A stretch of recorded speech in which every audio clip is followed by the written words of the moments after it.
सभी को जय मसीह की।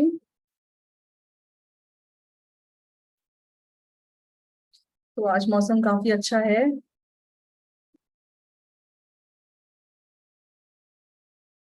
तो कुछ समय पहले कोरिया में मतलब टाइफून आया था और बहुत मतलब लोग परेशान थे।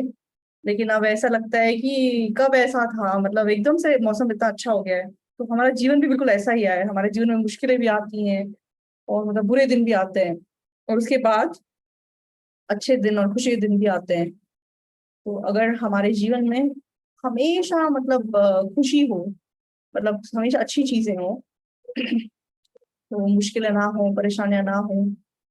तो हमारे जीवन में ऐसा नहीं होता, कभी कभी मुश्किलें आती हैं, कभी कभी परेशानियां आती हैं, कभी कभी मतलब हम बहुत मुश्किल में गिर जाते हैं। तो सब लोगों के जीवन में ऐसा आता है, लेकिन कैसे वो उसको पार करते हैं। तो अगर हम विश्वास को नहीं सीखेंगे, तो जैसे कि मान लो जिसके पास घर नहीं होता, वो बारिश में बाहर खड़ा रहेगा और बारिश उसको मतलब पूरा उसके ऊपर असर करेगी। उसी प्रकार मतलब जिसके पास विश्वास नहीं होगा, जो मुश्किलें उसके जीवन में आएगी वो पूरी तरीके से उसको मतलब झुंझला के रख देंगी।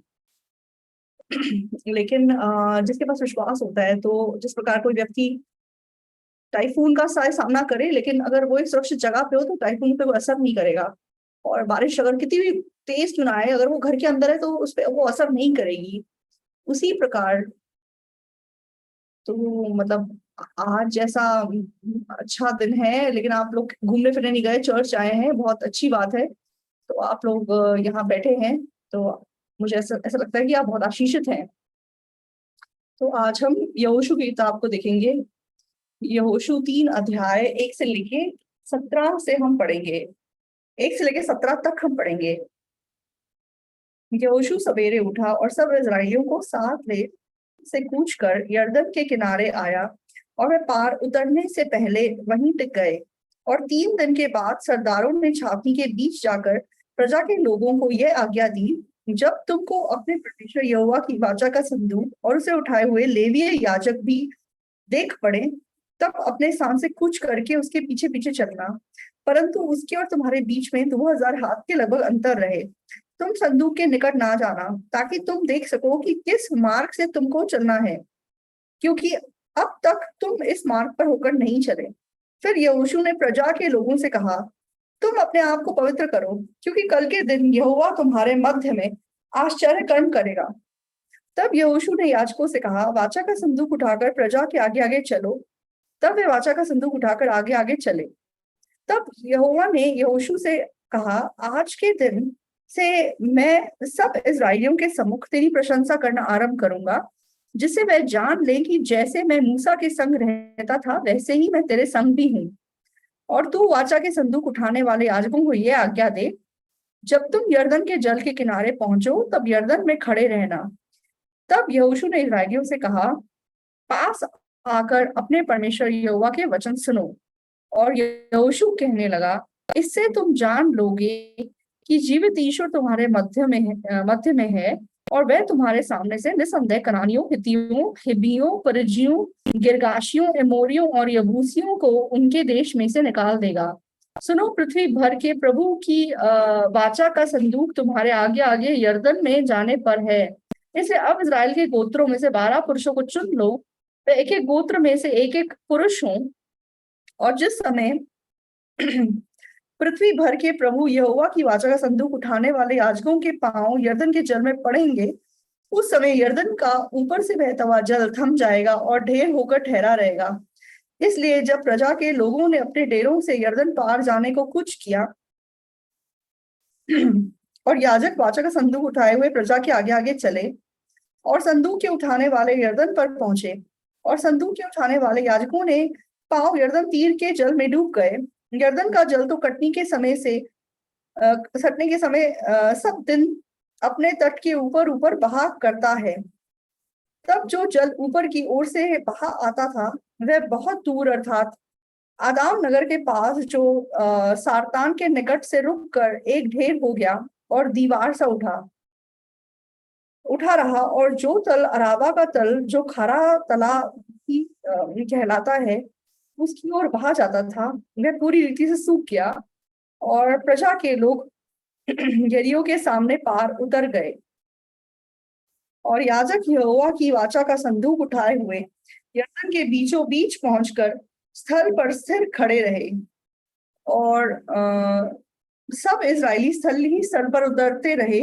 अंत में उस सारी जाति के लोग यरदन पार हो गए।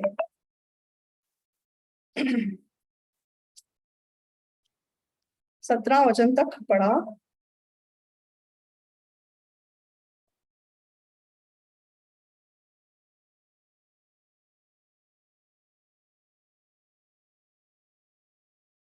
तो जब हम अपने जीवन के मार्ग पे चलते हैं तो हमेशा ऐसा लगता है कि मतलब बिल्कुल जैसे नया रास्ता है, शुरुआत का रास्ता है।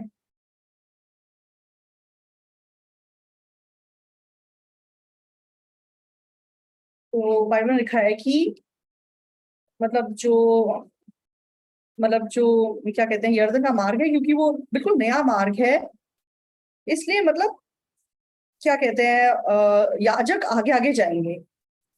तो जिन लोगों की उम्र अभी ज्यादा हो चुकी है, लगा लो कि 70-80 साल हो चुकी है, जब वो अपने जीवन को पीछे मुड़ के देखते हैं तो बहुत बार उनको महसूस होता होगा कि अगर मैं दोबारा जवान हो जाता तो मैं मतलब पहले की तरह अपना जीवन ना जीता। तो मतलब 20s के बारे में सोचना तो बहुत दूर की बात हो गई, लेकिन अगर 40s और 50s के बारे में वो मतलब सोचेंगे तो भी उनको रिग्रेट होता होगा, अफसोस होता होगा कि मैं पहले क्यों ऐसे नहीं जिया। तो एक बार एक दादाजी जो 90 साल के थे, तो मतलब वो रिटायर हुए, और ये वो करते करते हुए मतलब वो 60s में थे, और मतलब 60 साल के होने के बाद उन्होंने कोई खास कामकाज नहीं किया अपने जीवन में। लेकिन जब वो 90 साल के हो गए तो उन्होंने सोच, तो उनके मन में क्या मन आया कि अगर मुझे पता होता कि मैं 90 साल तक जीने वाला हूँ, और अब तक मैं बिल्कुल अपने होश में हूँ, और मतलब मेरा दिमाग भी बिल्कुल ठीक है, तो मतलब अगर मुझे पहले पता होता कि मैं 90 साल तक जीऊंगा, तो मैं अपने मतलब जब मैं 60 साल का होता तो मैं इस प्रकार अपना जीवन ना जीता। क्यों? क्योंकि मतलब 60 में इंसान रिटायर हो जाता है, उसके बाद उसने कुछ खास काम ही नहीं किया, मतलब ऐसे ही बस टाइम बिताते बिताते मतलब दिन बीत गए। लेकिन मतलब कुछ खास ना काम करते हुए उन्होंने 30 साल अपने जीवन के और बिताए। तो हमारे मतलब देश की जो एवरेज लाइफ है, तो 1970s में एवरेज लाइफ इंसान की 60 साल होती थी, मतलब ज्यादातर लोग 60 साल के होके मर जाते थे। तो मान लो कि एक व्यक्ति अगर 60 साल की उम्र में गुजरने वाला है, तो सोचो कि वो 30 साल की उम्र से कामकाज करना छोड़ दे और 30 साल अपने जीवन के ऐसे ही बिता दे, तो कितनी बेकार की बात लगती है। तो ऐसे इंसान को कोई क्या बोलेगा? तो उसको निकम्मा बोलेगा, राइट? कुछ काम नहीं किया और मतलब ऐसे ही अपने दिन बिताते चले गए। तो लेकिन हमारे चर्च के बुजुर्ग लोग मतलब आप लोग रेगुलरली मतलब चर्च आया करो, चर्च के प्रोग्राम में भाग लिया करो, क्योंकि मतलब 90s में जाके आप फिर बाद में अफसोस करोगे कि अरे जब हम 60-70 के थे तो हमने क्यों अपना जीवन ऐसे काट दिया। तो मतलब हमारा जीवन ऐसा है कि हम हमेशा पीछे मुड़ के मतलब रिग्रेट ही करते हैं, अफसोस ही मनाते हैं। तो पिछले हफ्ते हम लोगों ने एक वर्कशॉप की, यूथ मेंबर्स की वर्कशॉप की, और फिर मतलब हमने शशा भाइयों की वर्कशॉप की। तो कोरोना के टाइम पे ऐसा लगता था कि तो मतलब कब हम ऐसा प्रोग्राम फिर से कर सकेंगे। तो कोरोना का टाइम चाहे मुश्किल के समान लगता था, लेकिन उस टाइम पे हमारे चर्च ने सबसे ज्यादा जैसे डेवलप किया। तो ना केवल इंचन चर्च, तो हमारा मतलब चर्च जो है वो पूरी दुनिया में मशहूर चर्च बन गया है, मतलब सबसे बड़ा मिशन बन गया है, जो कि क्या कहते हैं, सबसे मजबूती से काम कर रहा है। इसलिए अब विदेश में हम जहाँ पे भी जाते हैं तो बहुत सारे लोग मतलब हमारे प्रोग्राम्स को देखते हैं, और मतलब पास पार्क जहाँ जाते हैं वहाँ बड़े बड़े काम होते हैं, वो तो ऑब्वियस बात है, लेकिन हमारे कोई भी पास से किसी भी जगह जाते हैं तो वहाँ पे हम परमेश्वर के कितने बड़े बड़े कामों को देख पाते हैं। तो आज सुबह सुबह मैं जल्दी 4 बजे उठ के एयरपोर्ट गया, और क्योंकि आज सुबह 5 बजे पास्टर मतलब अपना थाईलैंड का सारा प्रोग्राम खत्म करके वापस आए, तो चाहे सुबह सुबह का समय समय था, लेकिन मतलब हमारे मन में पास्टर मतलब तंदुरुस्त वापस आए और इतना मतलब बड़े बड़े काम करके आए, तो हमें जाके उनको मिलना चाहिए, ऐसा सोचकर उनको मिलने गए। तो उसमें जहां जहां पे भी वो गए, इतने अद्भुत परमेश्वर के कार्य उत्पन्न हुए। तो हमने सोच लिया कि कोरोना का टाइम पीरियड मतलब लोगों हमारे चर्च को कैसे बिताना चाहिए। तो मतलब पहली बार हमारे चर्च ने ऐसी चीजों का सामना किया और हमें नहीं पता था कि कैसे क्या करना है। लेकिन बहुत धन्यवादी बात क्या थी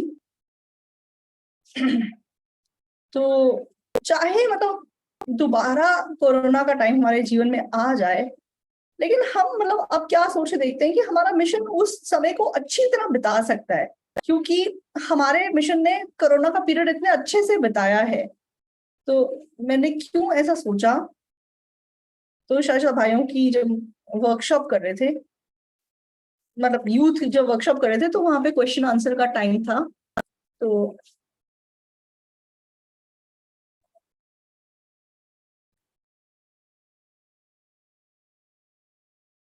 तो मतलब अपने लाइफ के बारे में ये वो जो मतलब सवाल उनको पूछने का मौका नहीं मिलता, तो ऐसे सवाल उनको पूछने का मौका दिया गया।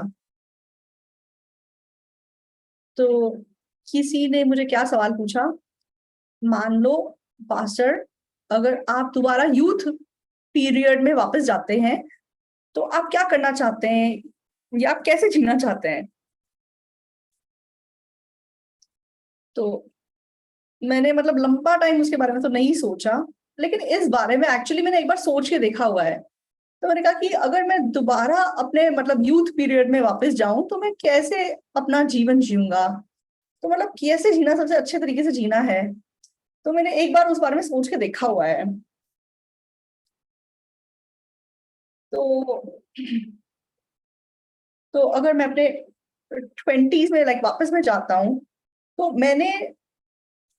मैंने मतलब अपने 20s के टाइम पीरियड को कैसे बिताया है, मैं बिल्कुल उस टाइम को रिग्रेट नहीं करता। तो अगर मैं वापस उस टाइम पीरियड पे जाता हूँ तो मैं बिल्कुल वही लाइफ जीना चाहता हूँ जो मैंने एक्चुअली में अपने 20s में बिताया है। आप समझ रहे हैं। तो तो मैंने सोच देखा कि जब मैं 20s में था मतलब, तो मैंने क्या किया था। तो मैंने अपनी यूनिवर्सिटी की पढ़ाई मतलब 20s में जो लोग मतलब 20s में अपनी यूनिवर्सिटी की पढ़ाई खत्म करके मैं मतलब मिशन स्कूल चला गया। मैं 25 साल की उम्र में पास्टर बन गया, और मिशन स्कूल जाके 25 साल में मैंने सेवकाई शुरू कर दी। और फिर मैंने शादी की, और फिर मुझे डिस्पैच किया गया और सुसमाचार काम करना मैंने शुरू किया। तो पीछे मुड़ के जब मैं देखता हूँ, तो बिल्कुल मतलब मुझे अपनी लाइफ से कोई रिग्रेट नहीं है। तो बहुत मतलब आशीषित समय है। तो क्यों मैं मतलब बिना रिग्रेट के अपने यूथ को देख सकता हूँ। नहीं, क्योंकि मैंने अपने लाइफ को चूज नहीं किया। परमेश्वर ने जैसे मेरे जीवन की अगुवाई की वैसे मैंने अपना यूथ पीरियड जिया।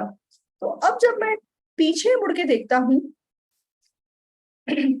तो अब मेरे पास मतलब ऐसा कोई रिग्रेट नहीं है कि अरे तब मैंने ऐसे क्यों किया, वैसे करना चाहिए था, ऐसे ना करके वैसे किया होता।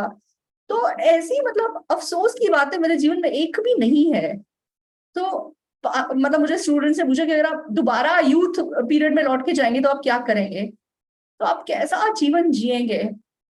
तो मैंने बहुत कॉन्फिडेंस से सारे यूथ मेंबर्स को बोला कि अगर मैं दोबारा अपने यूथ पीरियड पे वापस जाऊंगा तो मैं बिल्कुल वही लाइफ जीऊंगा जो मैं जीते आया हूँ। तो चाहे शो शादी का की बात है, तो, तो अपनी पत्नी के साथ जैसे मैं अपना जीवन जी रहा हूँ, तो तो कभी कभी मैं सोचता हूँ कि अगर मेरे को मेरी पत्नी नहीं कोई और औरत मिली होती तो कैसा होता। तो सच में लेकिन एक्चुअली में मुझे अपनी शादी के बारे में सोचते हुए या अपने लाइफ के बारे में सोचते हुए, अपने पास्ट लाइफ के बारे में सोचते हुए, मतलब मैंने चर्च की अगुवाई के अंदर शादी की, और मेरी मेरी प्यारी पत्नी मुझे मिल सकी, और मेरे प्यारे बच्चे मुझे मिल सके। तो मेरे लाइफ में एक भी मतलब कोई रिग्रेट की बात नहीं है, कोई भी अफसोस की बात नहीं है। अगर मैं पीछे मुड़ के जाता हूँ तो कुछ भी मैं बदलना नहीं चाहता हूँ। तो तो मैंने मतलब उस लाइफ को चूज नहीं किया, परमेश्वर ने मेरी अगुवाई की।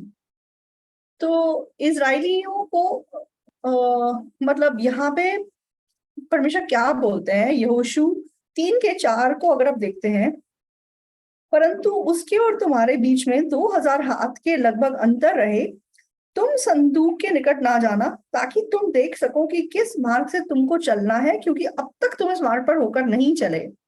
तो तुम इस मार्ग में क्योंकि पहले नहीं चले हो और पहली बार इस मार्ग पे जा रहे हो, इसीलिए जहां वाचा का संदूक जा रहा है, जहां जहां याजक उस वाचा के संदूक को लेके जा रहे हैं, उस मार्ग के पीछे पीछे चलते रहो। तो उस मार्ग के अगर तुम पीछे पीछे चलते रहोगे तो वो सबसे आशीषित मार्ग तुम्हारे लिए होगा। तो सचमुच में बहुत सारे लोग, चाहे उन्होंने उद्धार पाया है, लेकिन अपने लाइफ को वो अपने इच्छा के अनुसार चलाते हैं, लाइक अपने मार्ग पे जाते हैं।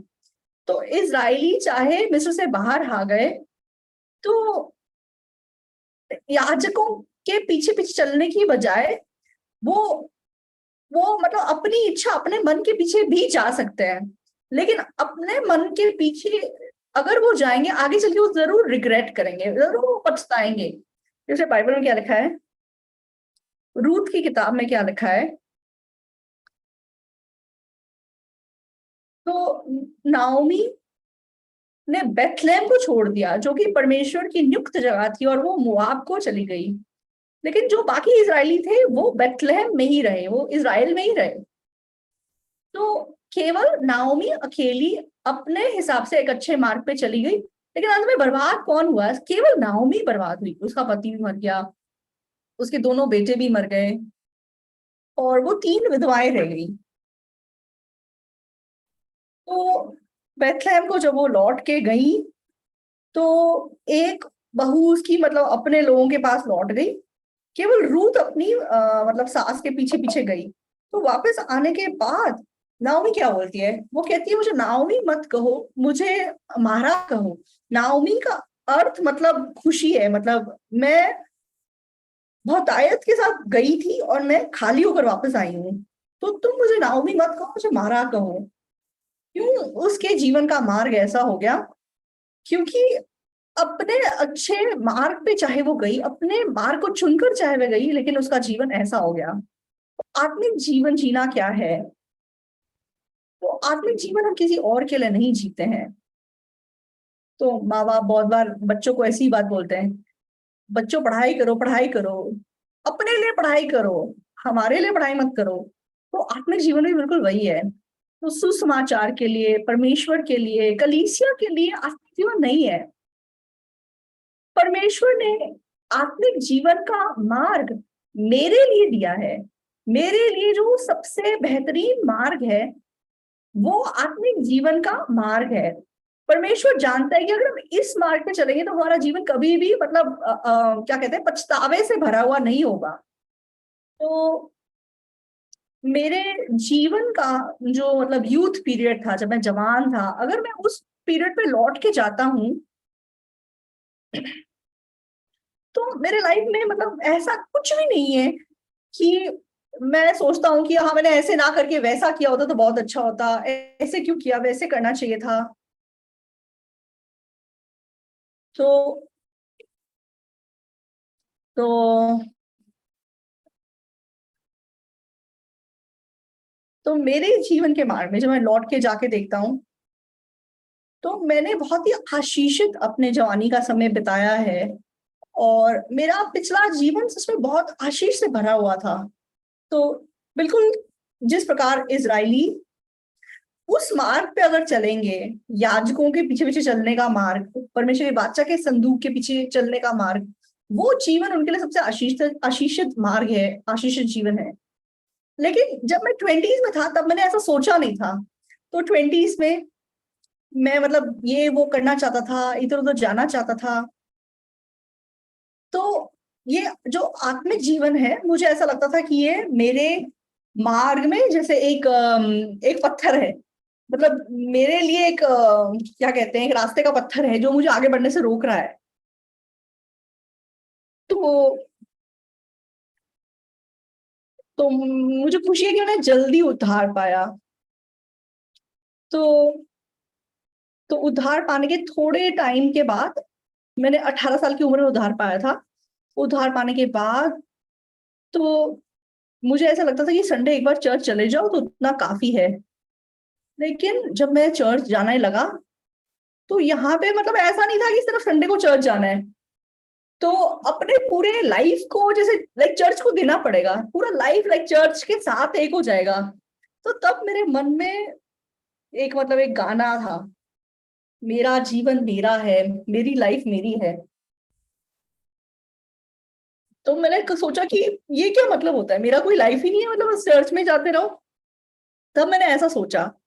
लेकिन अब मैं क्या सोचता हूँ, तो अब जब 30 साल बीत गए और मतलब 35 साल बीत गए, इतना समय बिता देने के बाद, तो मैं क्या जान सकता हूँ, मैं जान सकता हूँ कि हाँ मेरा जीवन कितना आशीषित था। मैंने परमेश्वर के दिखाए हुए मार्ग पे अपना जीवन जिया, तो इसलिए मैंने कितनी खुशी से अपना जीवन जिया। अगर मैं अपने मार्ग में चलकर जिया होता तो आज मेरा जीवन कैसा होता, मेरे जीवन का परिणाम क्या निकल के आया होता। तो मैं प्रभु के पीछे मतलब आत्मिक जीवन के मार्ग पे चला। लेकिन परमेश्वर ने सच में मुझे सबसे आशीषित जीवन दिया। तो मतलब मेरा लाइफ ऐसा मैंने जिया कि आज जब मैं अपने पीछे जीवन को मुड़ के देखता हूँ तो मुझे कोई पछतावा नहीं है, कोई अफसोस नहीं है। तो मतलब ये जो यूथ वर्कशॉप था ये मेरे लिए बहुत ही अनुग्रह से भरा हुआ समय था। तो कल हमने शायद भाइयों का वर्कशॉप किया। तो हमारे शायद भाई लाइक कहीं दूर नहीं गए, हमारे चर्च में ही हमने वर्कशॉप किया। और तो कोरोना से पहले हमने बहुत बार वर्कशॉप किया है, इधर उधर अलग अलग हम जगहों पे गए हैं। लेकिन मतलब हम मतलब कोई जैसे रिजॉर्ट वगैरह में जाके शायद आप भाइयों की वर्कशॉप करते थे। लेकिन इस बार की वर्कशॉप सबसे अच्छी थी, सारे भाई भी ऐसा ही बोल रहे थे। क्योंकि सबसे पहले मतलब कहीं दूर जाते हैं तो बहुत ट्रैफिक जैम में फंस जाते हैं और मतलब बहुत टाइम लगता है, लेकिन यहाँ पे हम फटाफट से आ गए। और चर्च में हमने अच्छे से खाना भी खाया। तो हमने मतलब चर्च के लॉन में बारबेक्यू खाया। तो तो मैंने देखा कि शायद भाइयों से कहीं ज्यादा दूसरे लोग इकट्ठा है वहाँ खाना खाने के लिए। तो मतलब बहुत ही अच्छा समय हम लोगों ने बिताया। तो जब हम चर्च के साथ रहते हैं, जब हम आत्मिक जीवन का मार्ग जीते हैं, तो हमारा जीवन सबसे आशीषित मार्ग पे चल सकता है। तो चाहे हम ये बात कितनी बार सुनते हैं, लेकिन कारण है कि लोग क्यों आत्मिक जीवन नहीं जीते। तो शैतान मतलब क्या बाधा हमारे लाइफ में उत्पन्न करता है। तो चाहे मतलब आत्मिक जीवन का मार्ग इतना आशीष से भरा हुआ है, लेकिन शैतान मतलब हमें किस प्रकार से धोखा देता है। तो वो कोई बहुत मतलब बड़ी बड़ी चीजें दिखा के हमें धोखा नहीं देता। तो वो छोटे छोटे बोझ को जैसे हमें पार करने नहीं देता। तो वो क्या है, तो लोगों के मन में क्या होता है, तो जब वो प्रभु का काम करते हैं, जब वो आत्मिक जीवन जीते हैं, उन्हें पता है कि आशीषित मार्ग है। लेकिन जब उस मार्ग में चलने के लिए वो अपना कदम आगे बढ़ने वाले होते हैं, तो एक शैतान की आवाज उनको सुनाई देती है। तो उनको ये नहीं पता कि वो शैतान की आवाज है, और वो उस आवाज को सुनते चले जाते हैं। तो प्रभु की सेवा करने का समय या आत्मिक जीवन जीना या फिर सुसमाचार के मार्ग पे चलना या चर्च का साथ देना, सबको पता है ये आशीषित मार्ग है। लेकिन क्या चीज उन्हें वहां जाने से रोकती है, वो सोचते हैं कि जब मेरा मन होगा तब करूंगा, परमेश्वर जब मुझे मन देगा तभी तो मैं कर सकता हूँ, ये सोच के वो लोग बैठे रहते हैं। तो वो मतलब शैतान की आवाज है, लोग ये चीज नहीं पहचानते। तो बहुत सारे मसीही तो मतलब जब उन्हें बोलते हैं कि कलीसिया काम करो, सुषमा का काम, मेरा मन कब करोगे, जब मेरा मन होगा तो मैं करूंगा। तो ऐसा करके वो बैठे रहते हैं। तो चर्च आने के मामले में भी यही है। तो चर्च क्यों नहीं आते हो, जाने का मन नहीं है। जब मन करेगा तो, जो परमेश्वर मन देगा तो मैं आऊंगा। तो प्रभु की मतलब सेवा करने के काम में क्यों भाग नहीं लेते, परमेश्वर ने मन नहीं दिया है। तो एक्चुअली में वो बहुत डरावना मन है। क्यों,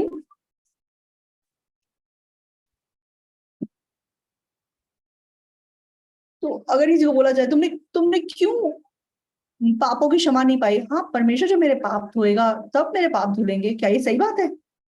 परमेश्वर ने ऑलरेडी तुम्हारे पाप धो दिए हैं। तो क्यों लोग बोलते हैं कि वो पापी है? क्योंकि वो विश्वास नहीं करते कि परमेश्वर ने पाप धो दिए हैं। तो मैं रोज पाप कर रहा हूँ, इसलिए मैं पापी हूँ। तो ऐसा सोचते हुए अपना जीवन जीते चले जाते हैं। तो परमेश्वर आपके पापों को धो चुका है। इस सच्चाई को विश्वास करना उद्धार है। तो परमेश्वर सब कुछ कर दिया है, लेकिन जो व्यक्ति विश्वास नहीं करेगा वो पाप है। लोग क्यों नरक जा रहे हैं? तो परमेश्वर ने यीशु मसीह को भेज दिया और यीशु मसीह को क्रूस पे मरने दिया और हम सारे पाप उसने धो दिए। लेकिन जो व्यक्ति उस पर विश्वास नहीं करता वो अपने आप को पापी समझते हुए नरक चला जाता है। तो परमेश्वर क्यों मतलब पनिशमेंट देता है? जो विश्वास नहीं करता उसको पनिशमेंट देता है। तो चाहे पाप क्षमा कर दिए, जो विश्वास नहीं करेगा उसको मतलब पनिशमेंट मिलेगा उस बात का, ये पाप है। उसी प्रकार तो परमेश्वर के सामने जाकर मतलब आपको रिवॉर्ड मिलेगा या नहीं मिलेगा उसके बारे में एक न्याय है। परमेश्वर ने आपको सब कुछ दे दिया है, लेकिन हाँ परमेश्वर जब मुझे मन देगा तब मैं करूंगा, परमेश्वर जब मुझे जाने का मन देगा तब मैं जाऊंगा, ये विश्वास ना करना है। ये विश्वास नहीं करना है कि परमेश्वर मुझे ऑलरेडी दे दिया है, ये पाप है। तो शैतान लोगों के मन में क्या मन देता है? अरे तेरे पास तो मन नहीं है, जब तेरे पास मन होगा तब तू करेगा। वो तुम चर्च के कामों में भाग क्यों नहीं लेते? हाँ परमेश्वर ने मन नहीं दिया करने का। तो वो शैतान की आवाज है। तो क्या परमेश्वर ने आपको सचमुच में नहीं दिया है? तो परमेश्वर ऑलरेडी आपको सब कुछ दे चुका है, लेकिन आप खुद उस बात पे विश्वास नहीं करते हैं। आप परमेश्वर के वचन पे विश्वास नहीं करके खुद पे विश्वास करते हैं, खुद की सोच, खुद के न्याय पे विश्वास करते हैं, इसलिए आप बोलते हैं कि आपको नहीं दिया है। तो आज बहुत सारे लोग चर्च जाते हैं लेकिन अपनी सोच, अपने न्याय पे विश्वास करते हैं, तो इसलिए वो अपने आप को पापी बोलते हैं। क्या सच में परमेश्वर आपके पाप नहीं धोए हैं? इसलिए लोग क्या बोलना शुरू कर देते हैं कि हाँ हमारा जो मूल पाप है वो तो धो दिया, लेकिन रोज जो हम पाप करते हैं उसको हमें मतलब खुद माफी मांग के क्षमा पानी होगी। तो बाइबल हमें बताती है कि मैंने सब पाप यीशु मसीह के लहू ने धो दिए हैं, लेकिन इस सच्चाई पे लोग विश्वास नहीं करते, इसलिए वे खुद को पापी बोलते हुए अपना जीवन बिताते हैं। तो ये यीशु मसीह के क्रूस को तुच्छ मानना है, यीशु मसीह के बलिदान को अपने पांव के नीचे रौंद देना है। तो ऐसे लोगों के विषय में जरूर ऐसे लोगों का न्याय होगा, वचन कहता है। तो उद्धार पाए हुए मसीही जब वो परमेश्वर के सामने जाएंगे, तो जब उनको बोला जाएगा क्यों तुमने कलीसिया के काम में भाग नहीं लिया, क्यों तुमने चर्च का साथ नहीं दिया, हाँ परमेश्वर करने का मन नहीं दिया, तो वो परमेश्वर को झूठा ठहराना है, परमेश्वर को गलत बताना है। क्यों? क्योंकि परमेश्वर आपको सब कुछ दे चुका है, लेकिन तुमने विश्वास नहीं किया है। और मतलब तुमने क्या बोला है कि हाँ परमेश्वर जब मन देगा तब हम करेंगे, परमेश्वर जब मतलब करने के लिए कहेगा तब हम करेंगे। हम बाइबल का एक वचन देखेंगे, निर्गमन 36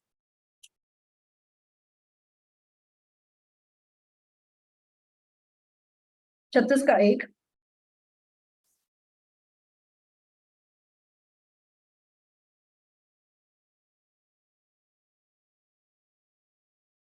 बसलेल और अहोलियाब और सब बुद्धिमान जिनको यहोवा ने ऐसी बुद्धि और समझ दी हो कि वे यहोवा की सारी आज्ञाओं के अनुसार पवित्र स्थान की सेवा के लिए सब प्रकार का काम करना जाने, वे सब यह काम करें। तो ये अहोलियाब और बसलेल को तो परमेश्वर ने उनको बुद्धि और समझ दी, और तो मतलब पवित्र स्थान में सब प्रकार के काम करने की समझ उनको दे दी। तो इनको कैसे पता है कि परमेश्वर ने सब बुद्धि और सब समझ दे दी है? इन्होंने पहले कभी ये काम तो किया नहीं है। तो मतलब पवित्र स्थान बनाने का जो काम था, जो मिलाप वाला तंबू बनाने का काम था, वो पहली बार हुआ था, इससे पहले कभी दुनिया में हुआ नहीं था। तो उस काम को कराने से पहले उनको सब कुछ दे दिया, लेकिन इनको कैसे पता चलेगा कि मुझे दे दिया है? जब वो काम करना शुरू करेंगे तब उनको समझ में आएगा, तब आविष्कार कर सकेंगे कि अरे परमेश्वर की काम करने की बुद्धि और समझ मुझे वो दे दी है। तो आपका मन उत्पन्न होगा तब आप करेंगे, ऐसा नहीं है। जब कलीसिया आपको करने के लिए कहती है, जब परमेश्वर की इच्छा है आपके करने की, अगर आप अपना कदम आगे बढ़ाएंगे और करना शुरू करेंगे, तब आप ये देख सकेंगे कि परमेश्वर ने आपको करने का मन भी दिया है, करने का सामर्थ्य भी दिया है, करने का बल भी दिया है, सब कुछ दिया है। तो शैतान हमें कैसे धोखा देता है, तुम अपने मन के अनुसार करो, अपने मन से जियो। तो इसलिए अपने मन से क्योंकि हम जीते हैं, इसलिए मेरे मन में अभी करने का मन नहीं, इसलिए मैं नहीं करूंगा, तो वो आत्मिक जीवन नहीं है। आत्मिक जीवन हम जब हमारा मन करेगा तब हम जिएंगे, ऐसा नहीं है। ये शैतान से धोखा खाना है। तो मन करेगा, जब मन होगा तब मैं करूंगा, वो शैतान की ओर खड़े होना है। शैतान की ओर खड़ा हुआ व्यक्ति ऐसी बातें बोलता है। तो परमेश्वर की आवाज क्या है? परमेश्वर की आवाज है, मैंने तुम्हें सब कुछ दे दिया, अगर तुम अपना कदम आगे बढ़ाओ तो तुम देख सकोगे मैंने तुम्हें सब कुछ दे दिया है। तो जब मैं मतलब 20s में था, तो मैं मतलब सुसमाचार का काम नहीं करना चाहता था। तो मैं सुसमाचार का काम करना ही चाहता था। ऐसा नहीं कि मैं आत्मिक जीवन नहीं जी रहा था।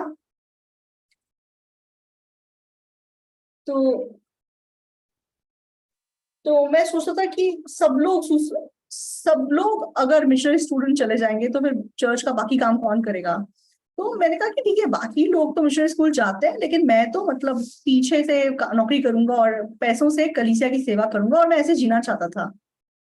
लेकिन परमेश्वर बार बार मेरे मन में क्या मन देते थे, तो परमेश्वर मेरी अगुवाई मिशनरी स्कूल की तरफ कर रहे थे, लेकिन मैंने मतलब अपने मन में उस मन को लगातार रिजेक्ट किया। तो चाहे मेरे अंदर सुषमाचार के लिए जीने का मन उत्पन्न होता था, लेकिन मैंने क्यों इस मन का इनकार किया। तो मुझे ऐसा लगता था कि मुझे अपने माँ बाप की सेवा करनी पड़ेगी जब वे बूढ़े हो जाएंगे। तो मतलब हमारे हमारे मेरी 4 बहनें और मैं अकेला बेटा हूँ। तो मैंने कहा कि सारी दीदियों की शादी हो जाएगी तो कौन माँ बाप की सेवा करेगा। और मेरे जो पापा थे, वो नॉर्थ कोरिया से मतलब रेफ्यूजी बन के आए हुए थे, इसीलिए मतलब वो साउथ कोरिया में कैसे भी जगह बना के लाइक काम कर रहे थे। तो उनका कोई वैसे यहाँ पे रिश्तेदार परिवार भी नहीं था। तो अब मैं अकेला उनका बेटा हूँ, तो कम से कम मुझे मेरे माँ बाप के साथ रहना पड़ेगा। तो मेरे मेरे पिता की और कुछ इच्छा नहीं थी, बस बेटा हो बहू हो साथ साथ रहे, बस इतनी उनकी इच्छा थी। इसलिए मतलब जब मुझे कोई पूछा था क्या तुम मिशनरी स्कूल नहीं जाओगे, तो मैं बोलता था कि नहीं, मैं भाई के समान ही जीऊंगा, चर्च की सेवा करके जीऊंगा, मैं ऐसा जवाब देता था। तो मेरे मन में मतलब ये बहुत मजबूत सोचती कि मुझे अपने माँ बाप की सेवा करनी है। और तो इसलिए मतलब मेरे घर परिवार की परिस्थिति ऐसी थी कि मैं मिशनरी स्कूल जा नहीं सकता था। क्यों? मेरे पिताजी रिटायर्ड थे, और एक्चुअली वो उन्होंने कोरियन वॉर में मतलब पार्टिसिपेट किया था, और वहां पे उनको चोट आई थी। इसलिए उनको मतलब जैसे सरकारी बेनिफिट्स मिलते थे बहुत, मतलब उनको मतलब एक सैमसंग जैसी बहुत अच्छी जगह नौकरी मिली हुई थी। और उस नौकरी को करते हुए, और उनको स्पेशली लाइक ऐसा काम दिया हुआ गया था जिसमें हार्डली कोई काम नहीं होता था। तो एक्चुअली उल्सान में वो फैक्ट्री थी, आ, उसका हेडक्वार्टर सोल में था। तो एक आधी बार लाइक बॉस जैसे फैक्ट्री में आएगा, और वहां पे उसका गेस्ट हाउस है जहाँ वो सोता था, मतलब रह के जाता था। और मेरे पापा उस गेस्ट हाउस के केयर टेकर थे, और मतलब वो मालिक कभी आता ही नहीं था वहां पे। तो अगर वो मतलब हार्ट मतलब साल में एक बार भी नहीं आएगा वो वहां पे, ऐसे हालात थे। तो मतलब मेरे मतलब कोई काम नहीं था उनके पास, सिर्फ जैसे फ्री में सैलरी मिल रही है ऐसी उनकी नौकरी थी। सैलरी मिलेगी, बोनस मिलेगी, मिलेगा, और मतलब जैसे सरकार ने उनको इतनी अच्छी नौकरी दे दी थी। और उसके बाद जब वो रिटायर हुए, तो रिटायरमेंट का पैसा मिला उनको। और मैं उल्सान से हूँ, तो उल्सान यूनिवर्सिटी के बिल्कुल ऑपोजिट साइड पे, तो उन्होंने एक घर ले लिया, जैसे अपना एक अपना गेस्ट हाउस टाइप का ऑपरेट करना शुरू किया। तो तो गेस्ट हाउस में जो लोग आते थे, तो वो मतलब मेरे पापा को बहुत फायदा उठाते थे। वो मतलब इस हद तक फायदा उठाते थे कि बर्थडे पार्टी में भी आप हमें पार्टी करके दो, मतलब ऐसे करके उनका बहुत फायदा उठाते थे, क्योंकि उनको एक्सपीरियंस नहीं था गेस्ट हाउस करने का। तो एक एक साल के बाद मतलब कोई प्रॉफिट नहीं हुआ उनको। तो सिर्फ जैसे, तो सब कुछ मतलब काम बहुत ज्यादा था उनको, एक एक टाइम का खाना खिलाओ, जैसे पेइंग गेस्ट काइंड ऑफ कुछ काम उन्होंने किया, तो उन्होंने वो काम बंद कर दिया। तो वो घर उन्होंने मॉर्गेज करके एक एक रेस्टोरेंट शुरू किया। तो मतलब रेस्टोरेंट वो रेस्टोरेंट ठीक ठाक लाइक उनका चलने लगा। तो तो मेरे पिताजी खुद लाइक मतलब सर्व करते थे। तो उस बुजुर्ग उम्र में मतलब वो सर्विस, मतलब वो रेस्टोरेंट चला रहे हैं, खुद जाके सामान खरीदते, खुद खाना बनाते हैं, खुद सर्व करते हैं।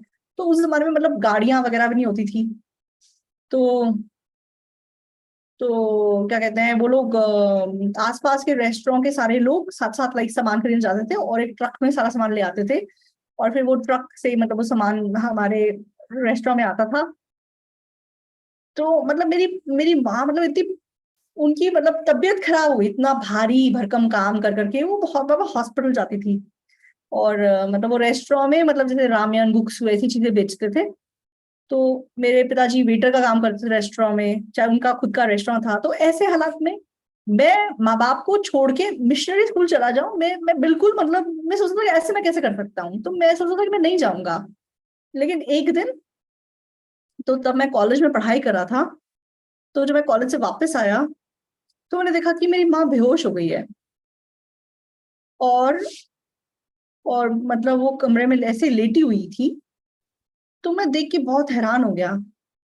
तो मैंने सुना कि वो बेहोश हो गई थी। और मतलब जब मैंने देखा तो थोड़ा होश में आ गई थी, लेकिन लेटी हुई थी। मैंने कहा माँ क्या हुआ? तो माँ ने बोला कि अब मैं थोड़ा ठीक हूँ। मैंने कहा क्या हो गया आपको, आप कैसे बेहोश हो गई? तो उन्होंने बोला कि पता नहीं क्यों एकदम से चक्कर आ गया, उन्होंने बोला। तो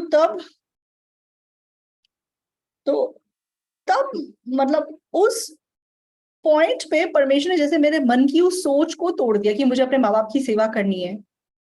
तो परमेश्वर ने मेरे मन में क्या मन दिया कि चाहे तू अपने माँ बाप के साथ रहता है, क्या तू इनकी देखरेख कर सकता है, क्या तू इनको प्रोटेक्ट कर सकता है? तो जब मैंने अपनी माँ को बिस्तर पे लेटे हुए देखा, तो मैं अपनी माँ के लिए मैं क्या कर सका, मैंने सिर्फ दो शब्द पूछे, माँ क्या हो गया?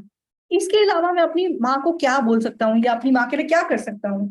तो तब परमेश्वर ने मेरे मन में क्या मन दिया, तो परमेश्वर ने, क्या तू अपने माँ बाप की रक्षा कर सकता है, क्या तू उनकी सेवा कर सकता है? तो मैंने परमेश्वर को मन से तब क्या कहा, परमेश्वर अगर मैं सुसमाचार के लिए जीऊंगा तो क्या आप मेरे माँ बाप की सेवा करोगे, इनकी रक्षा करोगे? तो बाइबल में क्या बताया गया है कि तुम अगर उसके धर्म की खोज करोगे तो वो सब कुछ तुम्हें देगा। तो मैंने कहा कि प्रभु फिर मैं मिशनरी स्कूल जाऊंगा। तो मैं अपने माँ बाप की रक्षा नहीं कर सकता, इसलिए मैं आपके हाथों में इनको सौंप देता हूँ। अगर आप इनकी देखरेख करेंगे तो मैं मिशनरी स्कूल चला जाता हूँ। और ऐसा सोच के मैं मिशनरी स्कूल चला गया। लेकिन बहुत धन्यवादी बात क्या है, तो मैं अपने माँ बाप की सेवा रक्षा करूं की बजाय परमेश्वर ने सबसे मतलब सिद्ध मार्ग में बहुत ही अच्छे तरीके से मेरे माँ बाप की सेवा की, उनकी रक्षा की। तो मेरे पिताजी अभी भी जीवित है, 94 ईयर्स के हैं, और मेरी माँ 88 ईयर्स की है, अभी भी दोनों हेल्दी हैं। और दोनों भी मतलब खुशी से बिल्कुल अपने उनका अपने होश आवाज उनके ठीक है, उनका दिमाग बिल्कुल लाइक अभी तक स्टेबल है। तो मैं उनके लिए क्या कर पाता, मैं जो उनके लिए नहीं कर पाता उससे कहीं ज्यादा मतलब बेहतरीन तरीके से परमेश्वर ने उनकी देखरेख की और उनकी सेवा की। तो यहाँ पे जो बुजुर्ग लोग हैं, आपको बेटा पसंद है या बेटी पसंद है? बेटी कह रहे हैं सब लोग, तो मैं दोबारा पूछूंगा, बहू पसंद है या बेटी पसंद है? तो 2 बार बोलने की जरूरत नहीं है, राइट? सबको बेटी पसंद है। तो तो जब लड़के शादी कर लेते हैं तो वो अपनी पत्नी के द्वारा पकड़े जाते हैं। तो जब सास अपनी बहू को देखती है तो बोलती है कैसे लोमड़ी जैसी मतलब औरत आ गई और मेरे बेटे को छीन के ले गई। तो तो माँ बाप मतलब ऐसा कुछ नहीं कर सकता अपने बेटे के साथ जब उसकी शादी हो जाती है, लेकिन बेटी कैसी होती है? तो बेटी मतलब अपने पति पति को एक तरफ रखती है लेकिन वह माँ बाप की अंत तक सेवा करती है, इसलिए बेटी ज्यादा अच्छी है, राइट? तो एक्चुअली बेटा बेटी दोनों अगर आपके पास होंगे तब आपको ये बात समझ में आएगी। तो मेरी 3 दीदियां हैं, एक छोटी बहन है। तो वो शादी करने के बाद भी सारी मतलब उल्सान शहर में शादी हुई उनकी। तो ऐसा आसान नहीं है ना, लाइक जिस शहर में मेरे माँ बाप रहते हैं उसी शहर में सारी बहनें रहती हैं। और माँ हमारे मेरे माता पिता का घर और मेरी बहनों का घर वॉकिंग डिस्टेंस पे है सबका। और ज्यादातर मतलब जैसे किसी दीदी का घर 20 मिनट गाड़ी में दूरी पे है। और मतलब बेटियां एनी हम माँ बाप की देख रेख मतलब अच्छे से करती हैं। तो मतलब मेरी दीदियां और मेरी छोटी बहन अच्छे से माँ बाप की सेवा करती हैं और मैं पूरा ध्यान सुसमाचार के लिए लगा सकता हूँ। और मतलब सबसे बड़ी बात है कि मेरे माँ बाप अभी तक जिंदा हैं और तंदुरुस्त हैं। तो इस उम्र में भी मेरे पास माँ बाप बुलाने के लिए हैं। इस उम्र में भी माँ पिता, मैं फोन कर सकता हूँ, उनसे बात कर सकता हूँ, इस बात के लिए इतना धन्यवादी हूँ। थोड़ी दिन पहले मतलब उल्सान की तरफ टाइफून आया था तो मैंने उनको फोन किया, आप लोग ठीक हैं? तो उन्होंने बोला कि सब कुछ ठीक है, यहाँ पे तो तेज हवा भी नहीं चल रही है, सब कुछ ठीक है, ऐसा कुछ नहीं है। तो अब तक मेरे पिताजी, मेरे माँ पिता जिंदा हैं। तो अगर वो गुजर गए होते तो अभी तक मैं सिर्फ उनकी यादों के साथ रह रहा होता। लेकिन वो है, जिस दौरान मैंने सुषमा चाकर अपना जीवन जिया, पहले तुम उसके राज्य की खोज करो, तुम्हें सब कुछ तुम्हें दिया जाएगा। उस वचन के अनुसार प्रभु ने सच में सारी चीजों की देखरेख की है। तो 20s में बहुत मतलब मेरा मन दुविधा में था, लेकिन उस दुविधा के पॉइंट पे मैं अपनी सोच के मार्ग पे नहीं गया, मैं परमेश्वर की अगुवाई के मार्ग पे गया। तो इसलिए मैंने एक परफेक्ट लाइक 20s का टाइम पीरियड अपने जीवन का बताया, बहुत ही खुशहाल समय मैंने बताया। तो इस वचन के समान। तो तुम कभी इस मार्ग पे गए नहीं हो, इसलिए तुम अपने अपने सोच के पीछे मत जाओ। जहां जहां याजक वाचा के संदूक को लेके जा रहे हैं तुम उस वाचा के संदूक के पीछे पीछे चलते रहो, वो सबसे ज्यादा आशीषित मार्ग होगा। तो वो जो रूल है वो ना केवल मेरे लाइफ पे अप्लाई हुआ, इस चर्च में बिल्कुल साफ वो रूल अप्लाई होता है। हाँ, वो भाई बहन आत्मिक जीवन के मार्ग पे चल रहा है, इसलिए परमेश्वर ने उसको कितना आशीषित जीवन दिया है।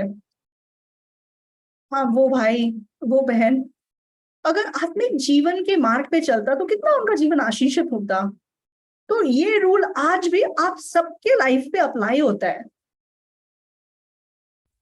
इसलिए तो ऐसा आशीषित जीवन परमेश्वर ने हमें दिया है, लेकिन शैतान उसमें बाधा उत्पन्न करता है और हमें शैतान की आवाज सुनने देता है। हाँ, मेरे पास पहले मन होना होना पड़ेगा, जब मेरे पास मन होगा तब मैं करूंगा, जब मेरा मन करेगा तब मैं चाहूंगा। तो तो मतलब हम उस छोटी सी दीवार को पार नहीं कर पाते और वहीं पे बैठ जाते हैं। तो आप लोगों को सच में होश में आने की जरूरत है और ये जानने की जरूरत है कि वो शैतान का धोखा है। क्यों? क्योंकि परमेश्वर आपको सब कुछ दे चुका है।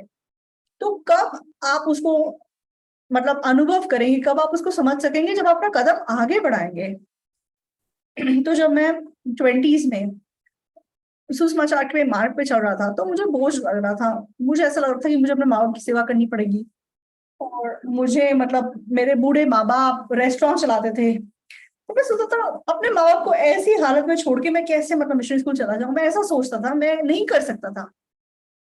लेकिन जब मैंने परमेश्वर की इच्छा, परमेश्वर के वचन का मार्ग लिया और जब मैंने अपना कदम आगे रखा तो कितना मैंने आशीषित जीवन जिया जिसमें मुझे कोई अफसोस नहीं है।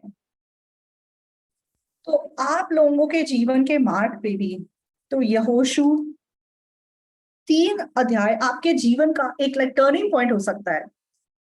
तो इस्राएली जब यरदन को पार कर रहे थे, तो यरदन यरदन पहले सूख गई और फिर वो चले गए, ऐसा नहीं है। मतलब पानी बहुत तेज बह रहा था। परमेश्वर को लगे पहले तो अपना कदम आगे रखो तो पानी रुक जाएगा। तो आप लोगों के जीवन में भी आप मुझे जब परमेश्वर मन देगा तब मैं करूंगा, ऐसी बातें मत बोलिए, वो शैतान की आवाज है। परमेश्वर की इच्छा है तो मैं अपना कदम आगे रखूंगा और परमेश्वर मुझे सब कुछ दे देगा। तो परमेश्वर मुझे करने का मन भी देगा, तो परमेश्वर उसको करने की बुद्धि भी मुझे देगा। तो हमें क्या आविष्कार करना जरूरी है? तो परमेश्वर ने मुझे ऑलरेडी सब कुछ दे चुका है, परमेश्वर मुझे करने का मन भी दे चुका है, परमेश्वर उसको करने की बुद्धि और समझ भी मुझे दे चुका है। तो जब मिलाप वाला तंबू बनाया गया था, तो परमेश्वर ने उनको बुद्धि और समझ दी और उनको मतलब वो बनाने दिया, उनको सिखाया। तो मैंने तो किया नहीं है, मुझे तो पता नहीं है, ऐसा मत बोलो। तो परमेश्वर ने सब कुछ ऑलरेडी तुमको दे दिया है, केवल इस बात पे विश्वास करो। तो फिलिपियों 4 में क्या लिखा हुआ है? फिलिपियों 4 का 13।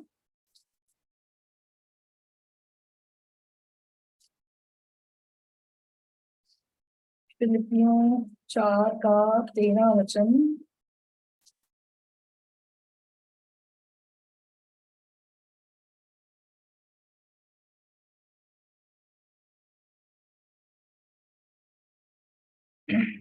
जो मुझे सामर्थ्य देता है उसमें मैं सब कुछ कर सकता हूँ। तो ये वचन आप इसके बारे में गहराई से सोच के देखो। तो जो मुझे सामर्थ्य देता है उसमें मैं सब कुछ कर सकता हूँ। तो यीशु मसीह में हम अपने आप को धर्मी। हाँ, मैं रोज चाहे पाप करता हूँ, मैं पापी हूँ, लेकिन यीशु मसीह में मैं अपने आप को रोज धर्मी बोल सकता हूँ। क्यों? क्योंकि यीशु मसीह के क्रूस ने मेरे सारे पापों को धो दिया है। तो वचन हमें क्या बोल रहा है? जो मुझे सामर्थ्य देता है उसमें मैं सब कुछ कर सकता हूँ। तो परमेश्वर ने ऐसा बना दिया है कि हम सब कुछ कर सकें। तो इस चीज को पौलुस ने कब आविष्कार किया? 12 फिलिपियों 4 का 12। मैं दीन होना भी जानता हूँ और बढ़ना भी जानता हूँ, हर एक बात और सब दशाओं में मैंने तृप्त होना, भूखा रहना और भरना घटना सीखा है। जो मुझे सामर्थ्य देता है उसमें मैं सब कुछ कर सकता हूँ। तो पौलुस कहता है कि मुझे मतलब भूखा रहना भी आता है, बढ़ना घटना भी आता है, मुझे सब दिशाओं में तृप्त होना भी आता है। तो परमेश्वर ने मुझे सब कुछ करने का सामर्थ्य दे दिया है। तो कभी मतलब उसको जेल में बंद किया गया, उसको मारा पीटा गया, उसको भूखा रखा गया, कभी मतलब कितनी बार उसकी जान को हानि पहुंची। लेकिन मतलब उन सब परिस्थितियों में जब पौलुस ने उसको फेस किया तो उसने क्या देखा कि परमेश्वर ने हर एक समस्या से उसको बाहर निकाला और उसको बर्दाश्त करने की सामर्थ्य उसको दी। इसलिए वो बोल सकता है कि प्रभु यीशु मसीह में मैं सब कुछ कर सकता हूँ, जो मुझे सामर्थ्य देता है उसमें मैं सब कुछ कर सकता हूँ। तो आत्मिक जीवन, हम अपना कदम आगे रखना है, चाहे मुझे नहीं करना, चाहे मेरे पास करने का मन नहीं है, लेकिन परमेश्वर मेरा ऐसा करने से खुश है नहीं है। क्या परमेश्वर प्रभु के कार्य करवाने से मुझसे खुश है या नहीं है? तो परमेश्वर किस चीज से खुश है? मैं शारीरिक जीवन दुनिया के लोगों के समान जीऊं, क्या परमेश्वर उससे खुश है? तो परमेश्वर जिस चीज से खुश है उस दिशा में अगर हम अपना कदम आगे बढ़ाते हैं तो हम क्या देख सकते हैं कि परमेश्वर हमें सब कुछ दे दिया है। तो परमेश्वर जब मुझे मन देगा तब मैं करूंगा, वो शैतान की आवाज है। तो तो मतलब तो मतलब हम एक ऐसी, क्या कहते हैं, बेकार की चीजों में, मतलब जैसे कागज की दीवार है, हम उसको गिरा नहीं पाते। अपनी सोच के दायरे को हम मतलब बना के उसमें फंस जाते हैं। तो परमेश्वर ने ऑलरेडी हमें सब कुछ दे दिया है, विश्वास करके केवल अपना कदम आगे बढ़ाइए। तो आप लोग अपने मन पे विश्वास मत कीजिए, विश्वास कीजिए कि परमेश्वर आपको दे दिया है। ये मत बोले कि नहीं है, नहीं है। चाहे आपके पास मन ना भी हो तो भी कदम आगे बढ़ाइए। तो बहुत समय पहले मैंने एक चीज ये रियलाइज की, तो उधार पाने के बाद जैसे हम प्राथमिक जीवन जी रहे थे, तो बहुत बार मेरा चर्च जाने का मन नहीं करता था। तो हाँ, आज चर्च जाने का मन नहीं कर रहा, आज तो बहुत मतलब थक गया, आज तो टाइम भी नहीं है, तो फिर मैं बैठ जाता था। लेकिन एक पॉइंट से आज चर्च जाने का मन नहीं है, लेकिन मैंने फिर भी मतलब जाना शुरू किया। तो मेरे मेरे मन में मतलब चाहे ऐसा होने कि हाँ मुझे नहीं जाना, जाने का मन नहीं है, लेकिन फिर भी चलो सर्विस है, जाना चाहिए, और मैं गया। और तो तब मतलब हम एक लाइक रेंट की बिल्डिंग में रहते थे। तो मतलब हमारी जैसे बिल्डिंग छत के ऊपर होती थी, सीढ़ियां ऊपर चढ़ना पड़ता था और फिर नीचे आना होता था। तो जाते हुए मुझे ऐसा लगता था कि मैं जबरदस्ती से जा रहा हूँ, लेकिन जब मैं चर्च की सीढ़ियां नीचे उतरता तो हमेशा मुझे ऐसा महसूस होता कि अरे अच्छा किया मैं आ गया। क्यों? क्योंकि मुझे हमेशा ऐसा महसूस होता कि परमेश्वर ने मुझे ये वचन सुनाना था, इसलिए मुझे परमेश्वर ने यहाँ पे बुलाया, और मैं आया, इसलिए इतना अच्छा हुआ। और उसके बाद एक बार ऐसा अनुभव किया, उस बाद नेक्स्ट टाइम फिर से मतलब जाने का मन नहीं है, जाने का मन नहीं है।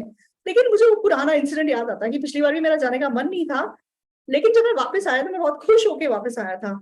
इसलिए इस बार भी ऐसा ही होगा। तो एक्चुअली इस बार भी ऐसा होगा, पक्का नहीं बता सकते ना इस बार भी ऐसा होगा या नहीं नहीं होगा।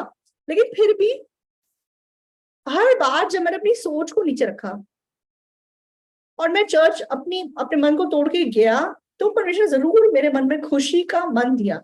एक बार भी मतलब ऐसा नहीं हुआ कि चर्च जाने के बाद मैं रिग्रेट किया हूं कि अरे क्यों आया, बेकार में आया। ऐसा कभी भी नहीं हुआ। उसके बाद मतलब चाहे कितना भी मैं थका हुआ हूं या कितना भी ना जाने का मन हो, या बिल्कुल ऐसा मतलब कि बिल्कुल नहीं जाना है, लेकिन तो भी मैं गया। तो एक्चुअली मेरा जो यूनिवर्सिटी के पास था, और जैसे मेरी जैसे कॉलेज से छुट्टी हुई तो घर जाना है तो पैदल जा सकता हूँ, लेकिन अगर चर्च जाना है तो बस पकड़नी पड़ेगी। तो मतलब कॉलेज के बाद थक जाते हैं, घर जाके रेस्ट करने का मन करता है, लेकिन जब जब मेरा जाने का मन नहीं करता था तब तब परमेश्वर ने मुझे जैसे अगुवाई किया कि मैं चर्च जा सका, और जाने के बाद मुझे खुशी हो सकी कि हाँ आज मुझे ये वचन मिला। तो इसलिए अपने मन से मतलब प्रभावित होने की जरूरत नहीं है। हाँ मेरा मन नहीं कर रहा जाने का, उस मन उस मन को मतलब मैं जीत कर अपना जीवन जी सका। जो इंसान अपना कदम आगे बढ़ाता है वो इस चीज को अपने लाइफ में अनुभव कर सकता है। और कभी कभी शैतान क्या करता है, तो मतलब वचन ना सुनना तो मतलब काम काम काम करने की, जब जैसे चर्च में भी काम होता है और जाना होता है, तो हम बहुत मतलब हमारे मन में ऐसा होता है जाएं या ना जाएं, लेकिन तब भी मतलब हिचकिचाने हिचकिचाने की जरूरत नहीं है। तो मतलब कोरिया में कहावत होती है, मतलब वो लोग जो देनजांग बनाते हैं, वो देनजांग को जैसे फर्मेंट करके बनाते हैं, इसलिए कभी कभी उसमें कीड़े पड़ जाते हैं। लेकिन लोग उस चाहे उसमें कीड़े पड़ जाते हैं, वो कीड़े निकाल देते हैं और फिर उसको पका के खा लेते हैं। तो आजकल मतलब तो मतलब कोरिया में ऐसी कहावत होती थी कि कीड़े पड़ने के डर से क्या तुम देनचांग बनाना छोड़ दोगे। तो मतलब जैसे किसी बात के लिए कितना भी बोझ महसूस हो, लेकिन उसको पार करना जरूरी है। कभी कभी एक पहाड़ को पार करना पड़ता है, कभी कभी दो पहाड़ को पार करना पड़ता है, कभी कभी मतलब सैकड़ों पहाड़ों को पार करना पड़ता है। तो शुरुआत शुरुआत में चाहे वो मुश्किल लग सकता है, लेकिन उसको पार करने के बाद हम बहुत ही आशीषित जीवन जी सकते हैं। तो आज कुलूसियों की किताब से भी एक वचन हम देखेंगे। कुलूसियों 1 अध्याय, कुलूसियों 1 का 6।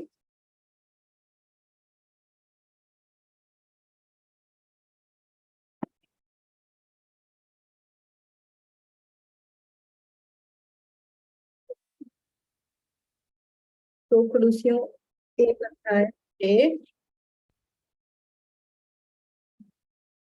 जो तुम्हारे पास पहुंचा है और जैसा जगत में भी फल लाता और बढ़ता जाता है, वैसे ही जिस दिन से तुमने उसको सुना और सच्चाई से परमेश्वर का अनुग्रह पहचाना है, तुम में भी ऐसा ही करता है।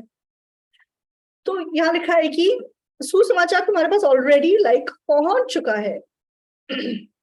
तो मतलब हमारे पास पहले ही वो पहुंच गया था, हमने उसको सुना और उसको रियलाइज किया। तो मतलब हमारी पापों की क्षमा, मतलब हमारे विश्वास करने से पहले ही यीशु मसीह ने हमारे पाप धो दिए थे, ऑलरेडी उसका काम पूरा हो चुका है। तो हमने बस एक पॉइंट पे जब उसमें विश्वास किया तो वो हमारे मन में बैठ सका। तो उसी प्रकार पर मतलब वचन तुम्हारे पास पहुंच चुका है, तो जब से तुमने उसको विश्वास किया तब से वो बढ़ता जाता है। उसी प्रकार परमेश्वर, मतलब जब आपने उद्धार पाया तब आपको क्या पता चला? आपको पता लगा अरे मेरे पाप तो पहले ही साफ हो चुके हैं, मेरे पाप तो धुल चुके हैं, तो मेरे पाप क्षमा कर दो। वो सही बात है या सही बात नहीं है? वो गलत बात है।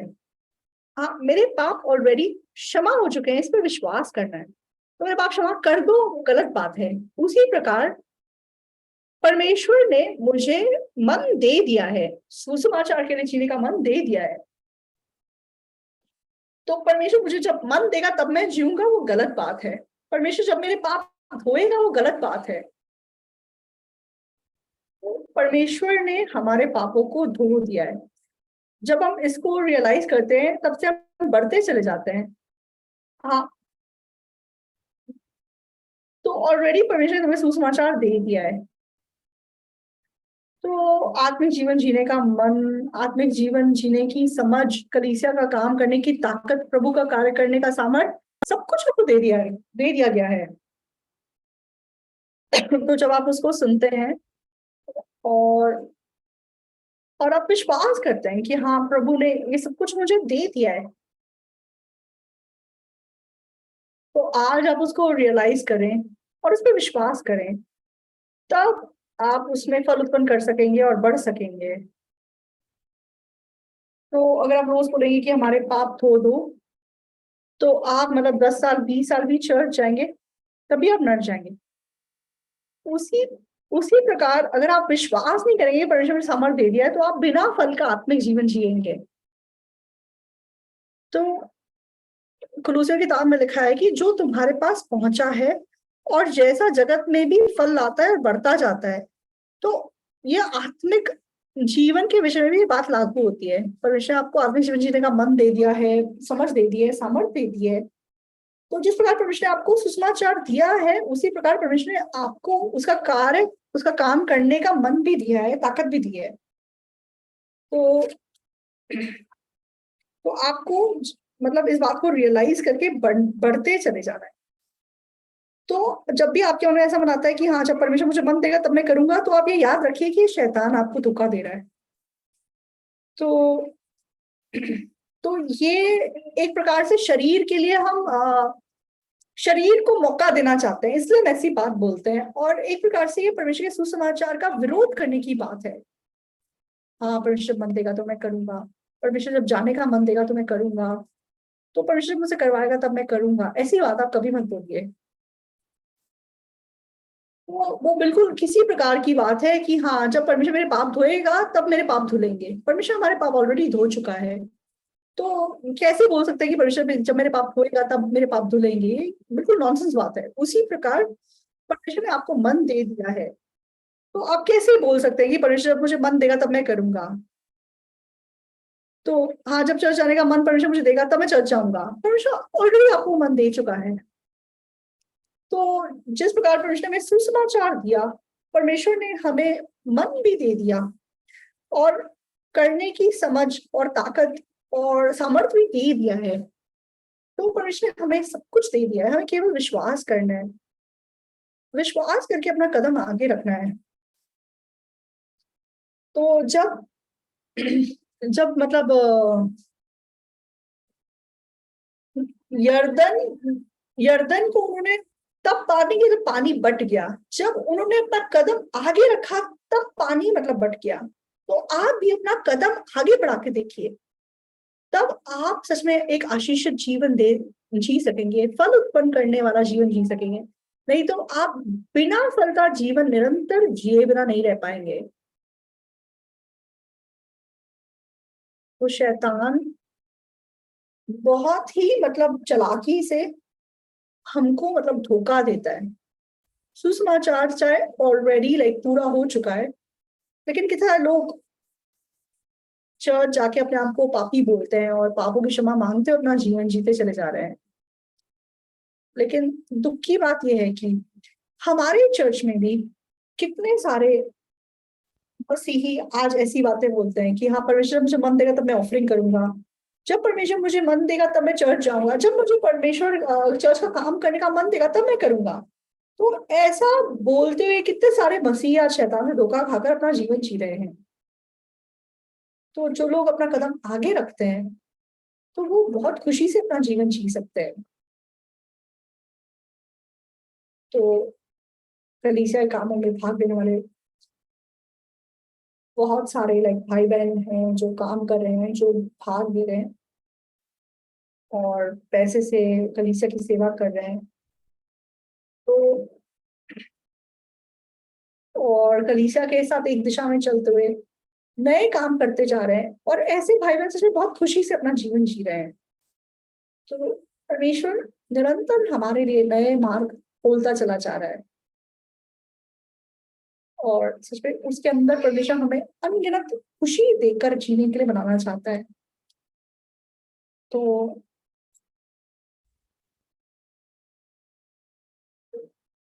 तो अपना जीवन जब हम पीछे मुड़ के देखते हैं, अगर हम परमेश्वर की अगुवाई पर आकर अपना जीवन जिए होंगे, तो हम ये सोच पाएंगे कि सच में इससे ज्यादा आशीषित जीवन और कुछ नहीं हो सकता था। तो कलीसिया के साथ, सुसमाचार के साथ जीने का जीवन सबसे खुशी और आशीष से भरा हुआ जीवन है कलीसिया के अंदर।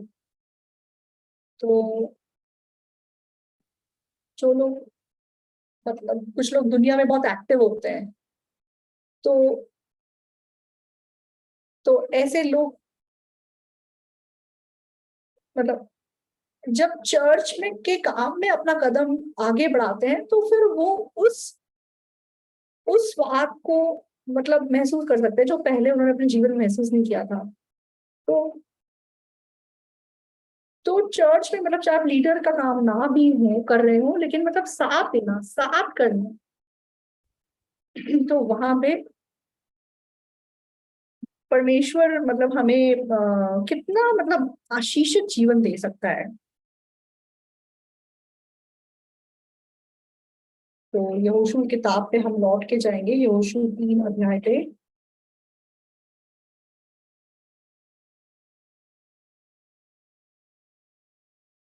यहोशू 3 का 15, यहोशू 3 का 15।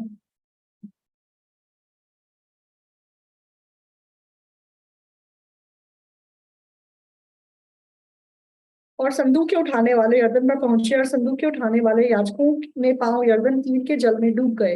यरदन का जल तो कटनी के समय के सब दिन अपने तट के ऊपर ऊपर बहा करता है। तब जो जल ऊपर ही की ओर से बहा आता था, वह बहुत दूर अर्थात अदाम नगर के पास जो सारदान के निकट है रुक कर एक ढेर हो गया और दीवार सा उठा रहा, और जो जल अराबा का तल को खड़ा था भी कहलाता था, उसकी ओर बहा चलता था, वह पूरी रीति से सूख गया। तो मतलब जब इन लोगों ने अपना कदम आगे बढ़ाया तो पानी की एक दीवार बन गई और पानी सूख गया। तो जिस प्रकार मतलब इन्होंने कदम आगे बढ़ाया, उसी प्रकार जब हम अपना कदम आगे बढ़ाते हैं, तब हम ये आविष्कार कर सकते हैं कि परमेश्वर ने मुझे सामर्थ्य भी दे दिया है, मन भी दे दिया है, ताकत भी दे दी है, कुछ दे दिया है। तो काम करने वाला आत्मिक व्यक्ति ऐसा नहीं है, जो विश्वास करता है वो व्यक्ति आत्मिक व्यक्ति है। तो आज आप इस वचन को अपना टर्निंग पॉइंट मान लीजिए। जिस प्रकार आपने जब उद्धार पाया तो आपने क्या रियलाइज किया कि आप अपने आप को काफी समझते थे, लेकिन यीशु मसीह ने आपके पाप धो दिए हैं। तो उसी प्रकार कुलूसियों के वचन में लिखा है कि जो वचन तुम्हारे पास पहुंच चुका है, तो आपके आत्मिक जीवन से जुड़ी हुई जितनी भी मतलब चीजें हैं जिनकी आपको जरूरत है, वो परमेश्वर आपको ऑलरेडी दे दी है। करने जीने की ताकत दे दी है, समझ भी दे दी है, सब कुछ आपको ऑलरेडी दे दिया है। तो प्रॉब्लम यही है कि मैं विश्वास नहीं करता। जिस प्रकार जब तक हम विश्वास नहीं करते तब तक हम पापी थे और हम नर्क जा रहे थे, उसी प्रकार सुसमाचार स्वीकार करने के बाद आत्मिक जीवन में प्रॉब्लम क्या है? विश्वास ना करना प्रॉब्लम है, विश्वास ना करना पाप है। तो आज ये ये वचन आपके जीवन में एक टर्निंग पॉइंट बन सके। हाँ, मैं हमेशा ये सोच के बैठा हुआ था जब परमेश्वर मुझे मन देगा तब मैं करूंगा, लेकिन ये पाप है। ये विश्वास करना कि परमेश्वर ने मुझे दे दिया है और अपना कदम आगे रखना, तो विश्वास करके मैं आगे अपना कदम बढ़ा के देखता हूँ, तब परमेश्वर का कार्य, परमेश्वर की सामर्थ मैं देख सकूंगा और एक बहुतायत का जीवन जी सकूंगा। मैं आशा करता हूँ कि आप इस प्रकार का आत्मिक जीवन अनुभव कर सके। प्रार्थना करेंगे।